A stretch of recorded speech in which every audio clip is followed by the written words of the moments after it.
I hope you guys are having a fantastic day, because today I bring you this exciting sedan that everyone likes. That anybody who's a fan of American supercars, well, this is technically an American muscle slash supercar.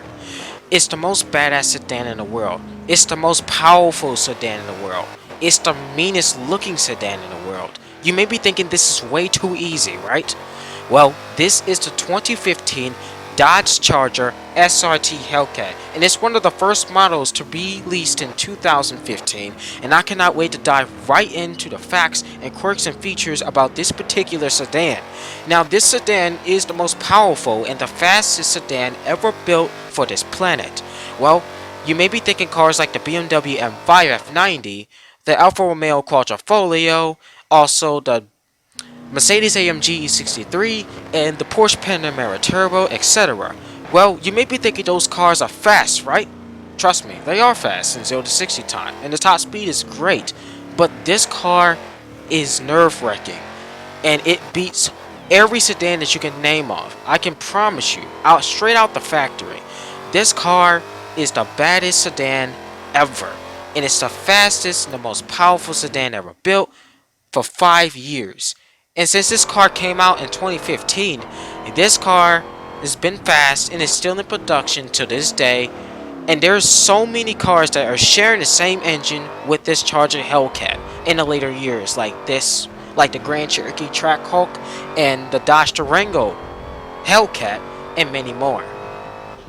I will be covering all the features and the handling stats and performance of this car, the interior stuff and the quality as well, and also underneath the hood, the engine.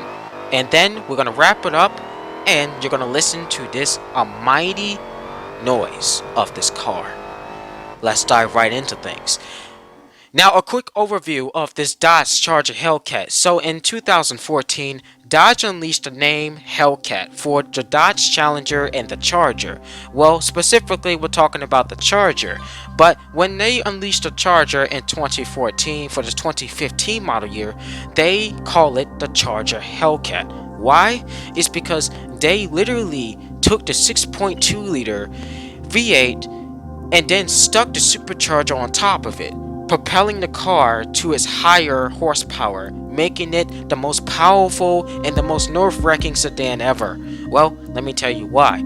So if you look at the stats, this car has a 6.2 liter HEMI supercharged V8 engine, and it has a supercharger that pushes roots to 707 horsepower. 707 horsepower.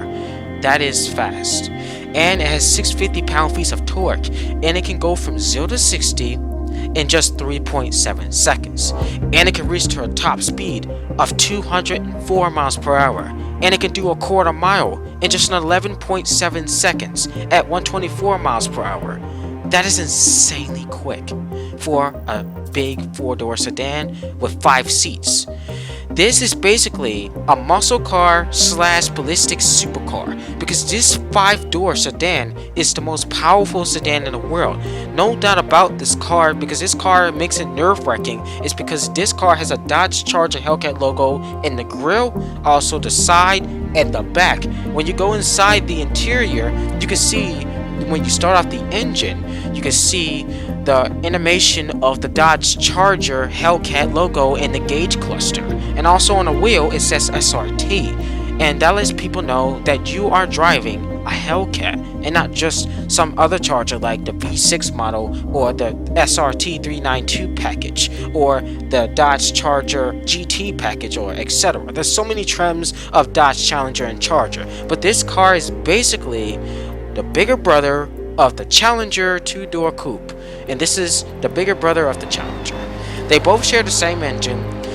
One difference is that this car, when the Charger Hellcat came out in 2014, this car basically had an 8-speed auto transmission. Now, many people were sad and they were complaining at the time, but this wasn't that really big of a deal, because if you want a Charger that had a manual transmission, that did not come until later on, and I don't think that it never did. I might be wrong though, because Chargers are still in production, but if you want a manual, you could buy a Challenger, because that had a manual option and this Charger didn't. Unlike the previous Chargers, this Charger is extremely different, and it's even more dangerous and more powerful and more aggressive looking than any other Charger in existence. I can promise you that. Because this Charger, when it first came out, everybody instantly loved this car. They fell in love and they really wanted to buy it. Some of them really wanted to buy this car and go to the car show just to see this car, and maybe go to car meets just to look at this car. Maybe turn on a YouTube video and listen to the Dodge Charger with the supercharger in it. The supercharger is really loud. Nowadays, Dodge Charger superchargers literally beats any other supercharger noise. We're going to get to that in the end. But for now, let's jump right into the body stuff. So, simple. Starting from the front of the car. So, if you look at the front of this Charger, this is basically the facelift from the 2011 model. So, when the 2011 model came out, it was basically the same car, but it was much more less powerful, and it looked less interesting. But it looked interesting at the time too. The rear end of the car was the same as the 2011, but it was more enhanced 4 years later. Now, the front of this car is basically the new facelift with the Dodge Charger, still same generation, but the difference between the Hellcat and the regular naturally aspirated V8 that is the 392 or the RT is that this Hellcat has obviously the big giant grille in the front. Also, the bumper has a big giant air vent, and also the 2 extra air vents on each end. And then also, you also had a hood scoop and a pair of heat extractor vents, which also helps the air suck out of the engine to help the car prepare its tire top speed. And you don't get that in other Chargers. Well, some Chargers does have a vented scoop, but you don't get extra bumpers like this. Vent bumpers. When you open up that hood, it's that big giant 6.2 liter, and you see that supercharger literally right there. And when you look it up, when you look inside the engine, it has that Hellcat logo too on top of it, and then it says it's supercharged. And then you also, close the hood, then walk inside of the side of the car. So the side of the car, you also have the Hellcat logo, and then the rims are pretty much different, and the tires are pretty much different as well. These tires were called primarily P0 tires on all 4 corners. And I very much do like the outline of the side of the car of the doors. Pretty distinctive. Now, if you go inside of this Dodge Charger, if you're talking about practicality and quality, right? Well, the Dodge Charger quality is fine. It's plastic in there, and there is a bunch of good stuff in here, but not that much. If you're talking about luxury stuff, it has basic luxury just like previous Dodge Chargers. They really do not improve the interior of the Dodge Charger because they're more focused on making this car faster and the fastest car on the road for America. Basically, for any other, that will rival against supercars. But because this is a big heavy sedan that can push 707 horsepower, they literally left the cabin behind. But this stuff is pretty good. I mean, it's not bad. The seats are fine. I heard the seats are fine. They're not really that comfortable like a luxury car is, but they're fine and they're comfortable, and they do come in leather. And also the interior stuff, like the buttons and stuff, it does have a small infotainment screen. Not that big of an improvement, but it's a Dodge Charger. And it has 5 seats. It's not enough room in the back, so if you try to fit back here, you will literally touch the back seat of the passenger or the driver's seat. So your legs will pretty much be tight back there if you're a taller dude. For it's like a 6'1" dude that can literally fit back there is gonna have problems. So yeah, this car has 5 seats, but it's pretty tight back there. Well, let's exit out the interior. Now let's go back to the exterior. So the exterior also, I do like the headlight, the taillights in the back. The taillights in the back are pretty distinctive. They're basically from the 2011, but it's more little curvier than the 2011. So basically, the 2015 Dodge Charger headlights, the taillights, I keep saying the taillights literally has a lines going all the way to expose the rear. Like, it starts from the left, goes all the way to the right. Literally, that's the Dodge Charger, design nowadays. And now Dodge Durango is doing the same thing. They literally have the line tail light going across from left to right. But you know, you also have the Hellcat logo as well. But if you open up the hood, if you open up the trunk, you can see that there is a lot of space back there. It's pretty decent. But the bad thing is that this car will not be for you if it's definitely powerful. Well, it could be for you, because let me tell you why. Because when this Dodge Charger Hellcat came out, you can get this car from under 70,000, basically 60,000. In between, ranges from $60,000 to $70,000. That is pretty good for, you know, if you have enough budget to buy this as your first car, but I would not consider it. But it does have an option, because this car can literally become as a 500 horsepower option, because you can change modes from 500 to startup power.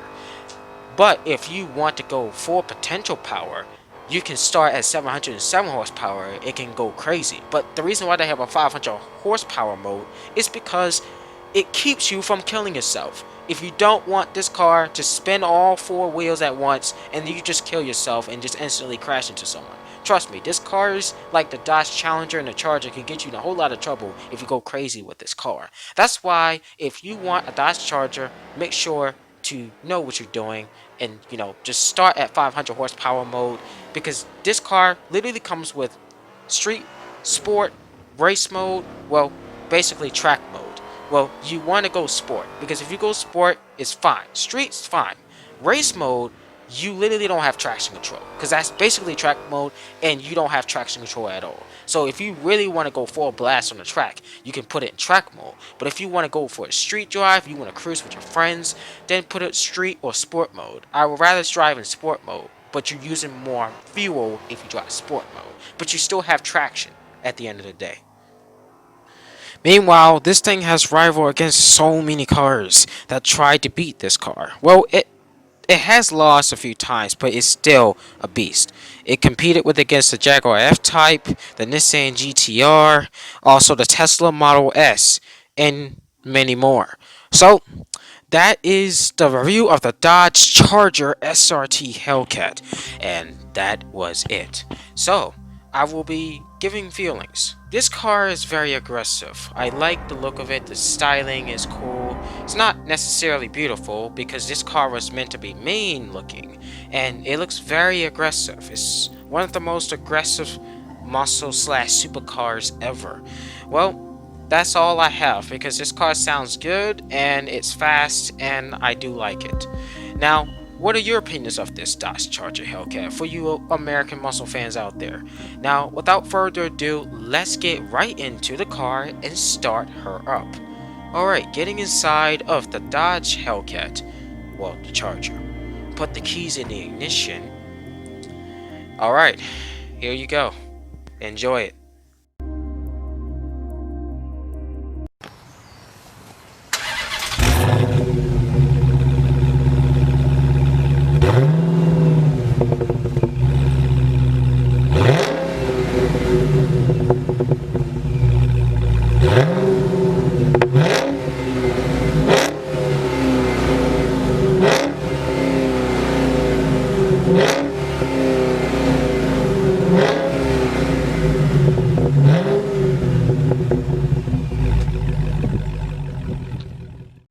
I really hope you guys enjoyed the car review. If this was any entertaining to you whatsoever, make sure to leave the video like and subscribe to my channel. And feel free to leave a comment down below of what car do you want me to review next. Give me any car suggestions and then I'll make a decision. Otherwise, thanks for watching this video. Stay safe and stay positive. Peace.